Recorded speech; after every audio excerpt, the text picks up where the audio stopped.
ससुराल वालों,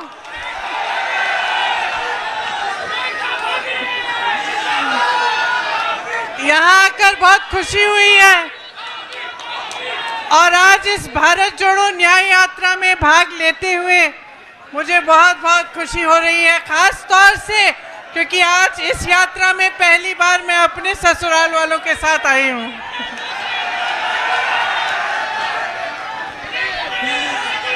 तो आपको याद होगा, बोलूं, आपको याद होगा मैं 2 साल पहले यहाँ आई थी, याद है?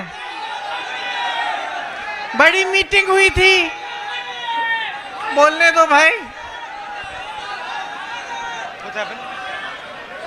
आपको याद होगा 22 में मैं यहाँ आई थी, मीटिंग हुई थी बड़ी। अरे भैया बात सुनने दो, सुनने दो। और रोड शो भी हुआ था। मैं आपसे पूछना चाहती हूँ कि तब से आज तक कुछ बदला है?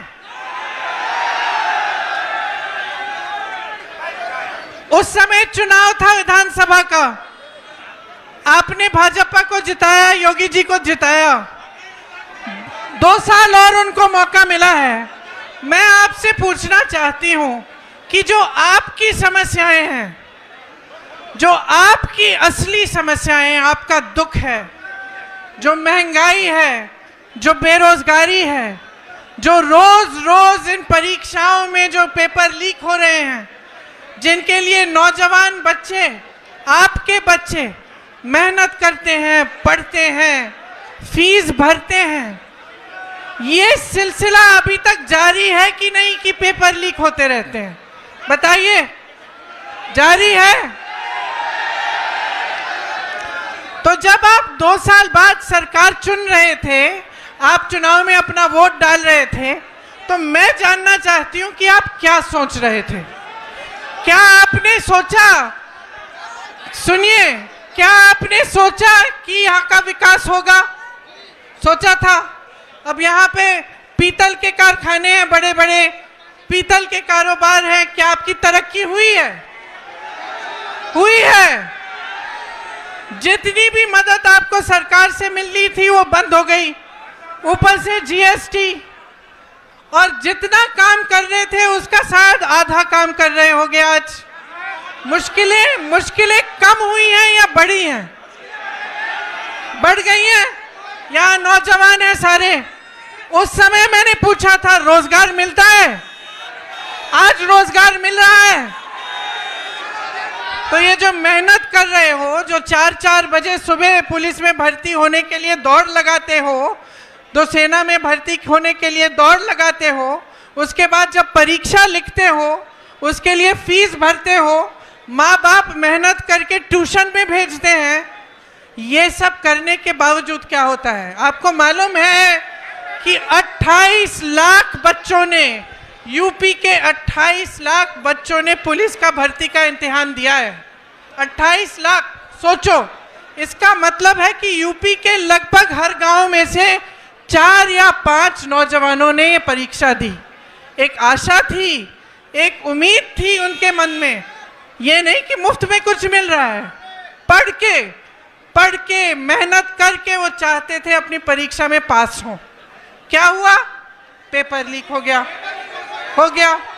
अब जब मैं यहाँ आई थी 22 में, तो मैंने आपसे कहा था कि हमने एक घोषणा पत्र बनाया था, उसमें हमने एक पूरा प्लान बनाया था, एक पूरी योजना बनाई थी कि ये जो पेपर लीक बार बार होते हैं, इसको रोकने की क्या योजना हो सकती है। उसमें जॉब कैलेंडर था, उसमें ये था कि एक कमीशन बनेगा और जितना भी अन्याय हुआ है उसको ठीक करने का काम होगा। और जॉब कैलेंडर में हर जो भी डेट था, परीक्षा का डेट, नियुक्ति की डेट, सारी पहले से तय, और जो उससे इधर उधर होता उसके खिलाफ कार्रवाई होती। तो ये तो 2-3 मुद्दे हैं, पूरे 10 मुद्दों का हमने एक पूरा प्लान बनाया था। तो मैं आपसे एक सीधी सीधी बात कहना चाहती हूँ, देखो चुनाव फिर से आ रहा है कि नहीं? फिर से आपको अपना मत डालना पड़ेगा। अब आप खुद ही देख रहे हो, बार बार भाजपा की सरकार आ रही है, केंद्र में आ रही है, प्रदेश में आ रही है, आपकी बेरोजगारी बढ़ रही है, आपकी मुश्किलें बढ़ रही हैं। तब किसान आंदोलन कर रहे थे 2 साल पहले, आज किसान आंदोलन कर रहा है। तब सड़क पे बैठे थे ठंड में सर्दी में, आज बैठे हैं। तब उनकी सुनवाई नहीं थी, आज उनकी सुनवाई नहीं है। और इसी तरह से आप सोचिए, जब जब बुलडोजर चलता है इनका, तो किसके घरों पे चलता है? किसके घरों पे चलता है? जोर से बोलो। जिसने 6 किसानों को अपनी जीप के नीचे कुचला, उसके घर पे क्या बुलडोजर चला?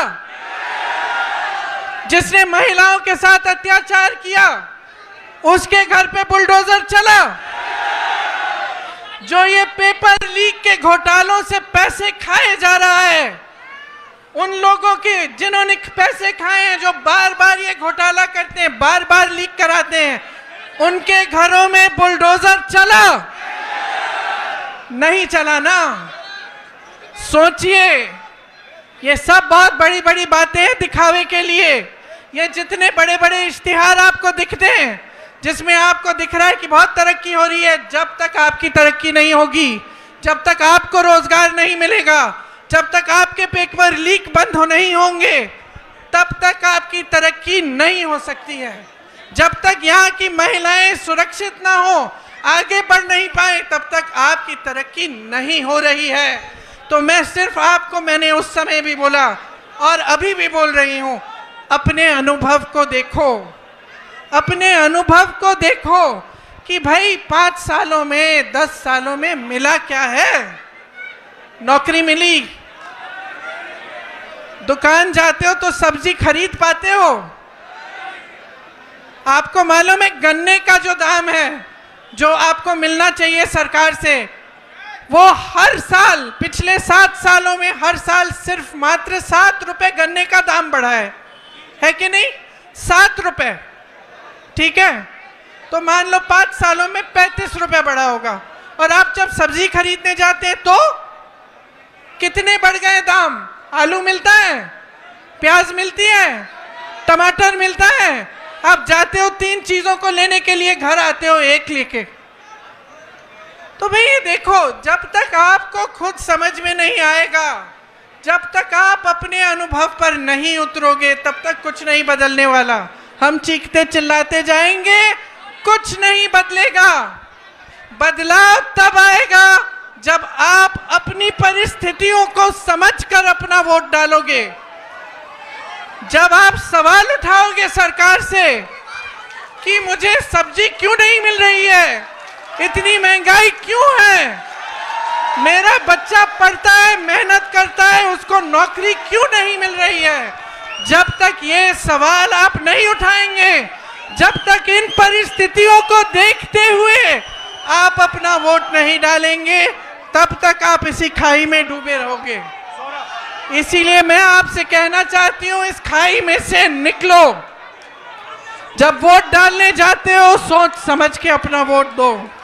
कांग्रेस पार्टी के पास योजनाएं हैं, करके दिखाया है, और आप सब अपने ही अनुभव से ये चीज समझते हैं। तो आज आपके बीच आकर मैं सिर्फ इतना कहूंगी कि जो भी वोट आप डालने जा रहे हो, बड़ी बड़ी बातों पे मत डालो, जो ऊपरी दिखावा है उस पे मत डालो। जो तुम्हारी जिंदगी में गुजर रहा है, जो तुम्हारा जीवन है, तुम्हारा अनुभव है, तुम्हारी परिस्थिति है, उसको सोच, उसको समझ के कि ये क्यों हो रहा है आपके साथ, तब वोट डालो। ये न्याय यात्रा है। राहुल जी, भारत जोड़ो यात्रा में 4000 किलोमीटर क्यों चले? इस देश को एक रखने के लिए, ये कहने के लिए कि ये देश एक है, सब एकजुट हो जाओ, आगे बढ़ोगे। आज भारत जोड़ो न्याय यात्रा पे निकले हैं, तो इस यात्रा में न्याय शब्द क्यों जोड़ा है? न्याय शब्द इसलिए जोड़ा है क्योंकि आज यहाँ के नौजवानों के साथ, देश के नौजवानों के साथ अन्याय हो रहा है।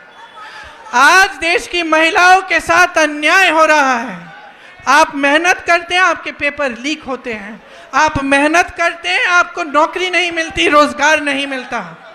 आप मेहनत करते हैं, महंगाई का सामना करते हैं, किसानों का जो बकाया होता है वो नहीं मिलता, किसानों के कर्ज माफ नहीं होते, बड़े बड़े उद्योगपतियों के होते हैं। तो देखिए, मैं फिर से आग्रह करूंगी, आज आप इस यात्रा में जुड़ने आए हैं तो हमें देखने नहीं आए हैं, अपनी परिस्थिति को समझने आए हैं। और ये समझने आए हैं कि जब तक आप बदलाव नहीं लाओगे तब तक आपकी परिस्थिति बदलने वाली नहीं है। और मैंने बहुत लंबा बोल लिया, भैया भी बोलेंगे, एक बार जोर से बोलो, एक बार जोर से बोलो, राहुल गांधी, राहुल गांधी, राहुल गांधी।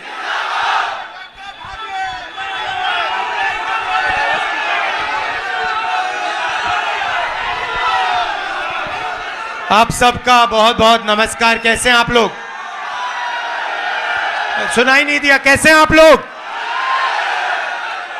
अच्छा भैया, यहां पे जीप पे कौन खड़ा होगा? आप आ जाओ, आप आ जाओ, आप आ जाओ। ये जो है उनके पीछे आप आ जाओ।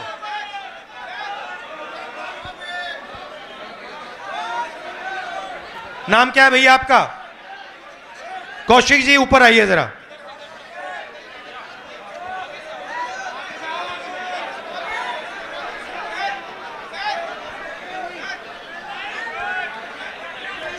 अब भैया देखिए, आपका नाम क्या? खड़े हो जाओ, खड़े हो जाओ भैया। नाम क्या आपका?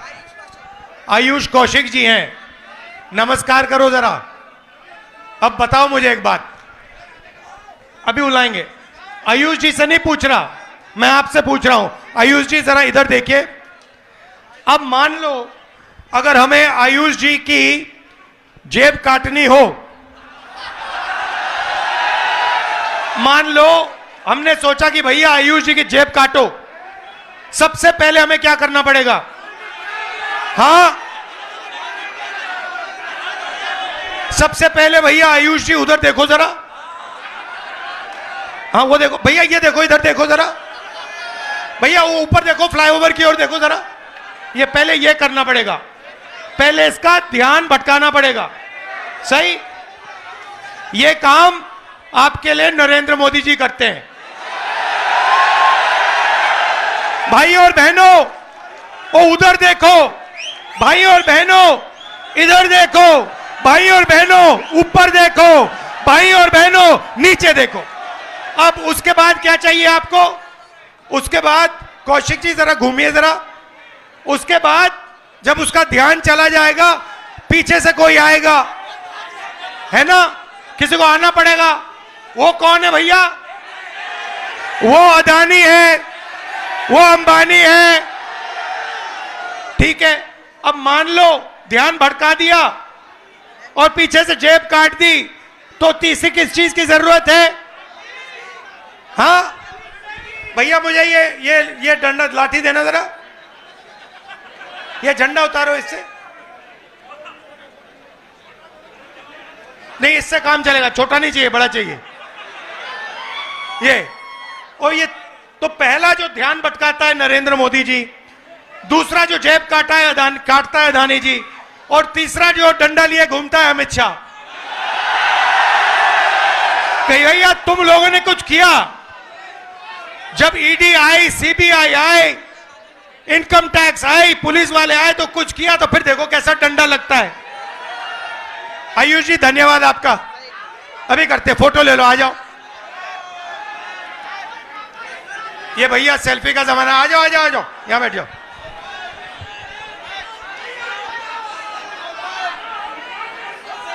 धन्यवाद। तो ये हुआ बीजेपी का सिस्टम। एक व्यक्ति ध्यान भटकाता है, कभी आपको बॉलीवुड की बात बताएगा, कभी आपको उधर देखने को कहेगा, कभी सर्जिकल स्ट्राइक की बात करेगा, मगर ध्यान भटकाएगा आपका। उसके बाद पीछे से अदानी जी आएंगे, जेब काट जाएंगे, और दूसरी तरफ तीसरी साइड अमित शाह जी चुप ऐसे बैठे रहेंगे, देखते रहेंगे। कि अगर किसी ने कुछ किया तो मैं दिखाता हूं, ये इनका सिस्टम है। अब मैं आपसे सवाल पूछना चाहता हूं, इस देश में पिछड़ों की कितनी आबादी है? 50% पिछड़े हैं। इस देश में माइनॉरिटी की कितनी आबादी है? 15% माइनॉरिटी है। इस देश में दलित कितने? दलित भाई 8% नहीं 15%।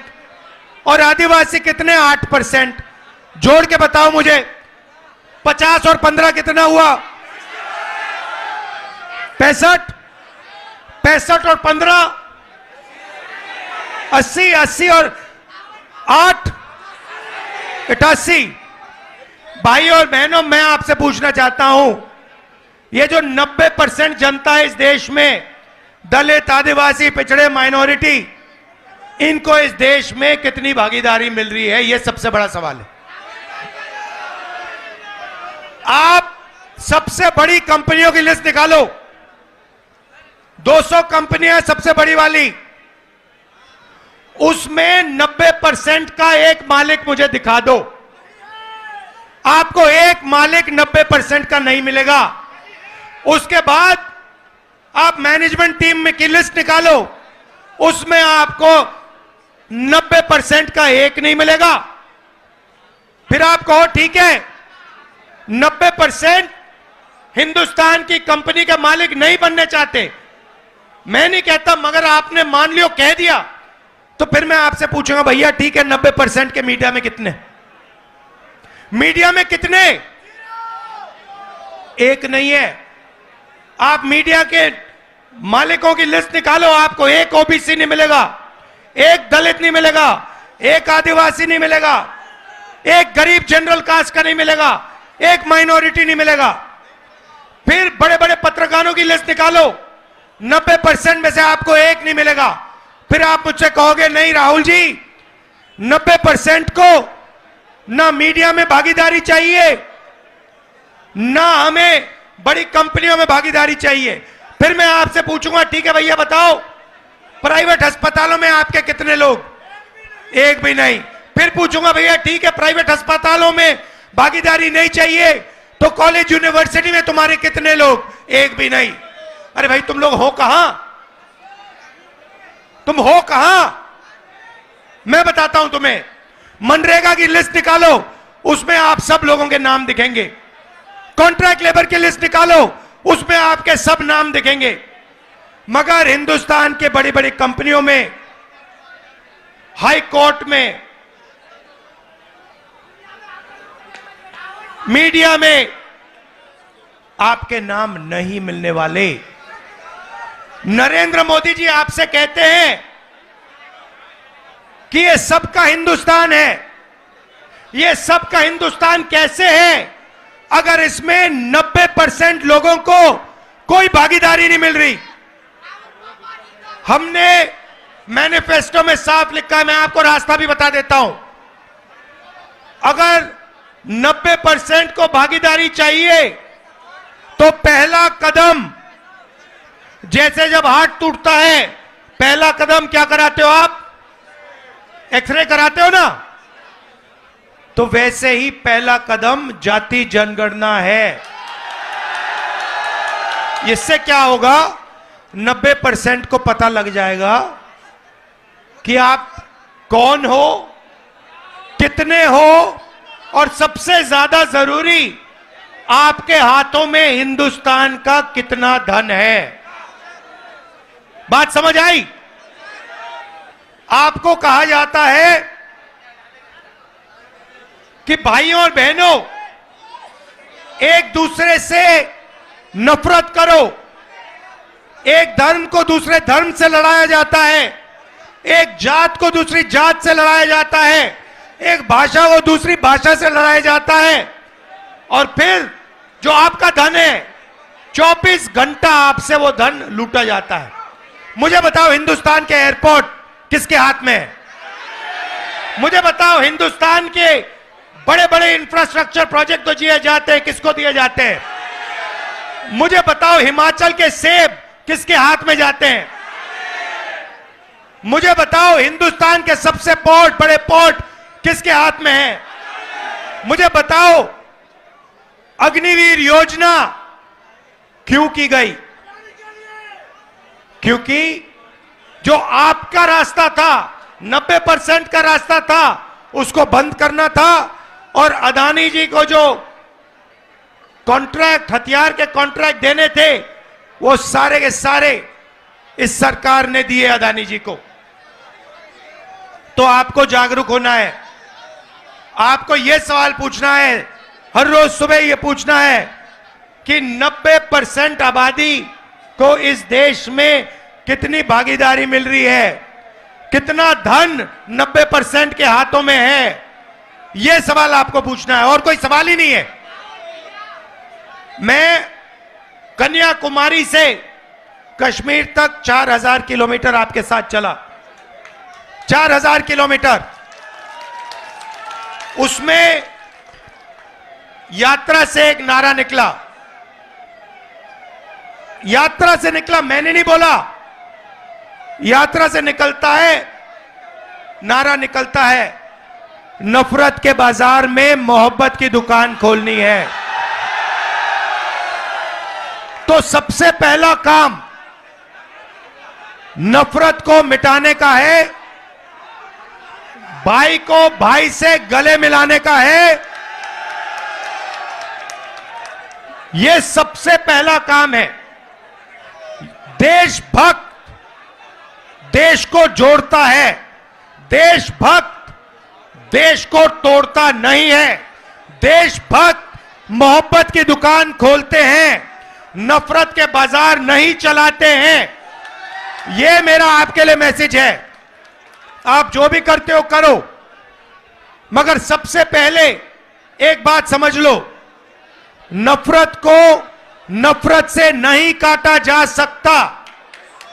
कभी आपने देखा है कि नफरत से नफरत कट गई? जोर से बोलो, देखा है? नफरत मोहब्बत से कटती है। और आप सबके दिल में मोहब्बत ही मोहब्बत है। अब सिर्फ आपको वो मोहब्बत दिखानी है, लोगों से गले मिलना है और कहना है कि हम इस देश में नफरत को नहीं फैलने देंगे, हम डरेंगे नहीं, हम मोहब्बत फैलाएंगे, 24 घंटा मोहब्बत फैलाएंगे और नफरत को मोहब्बत से काटेंगे।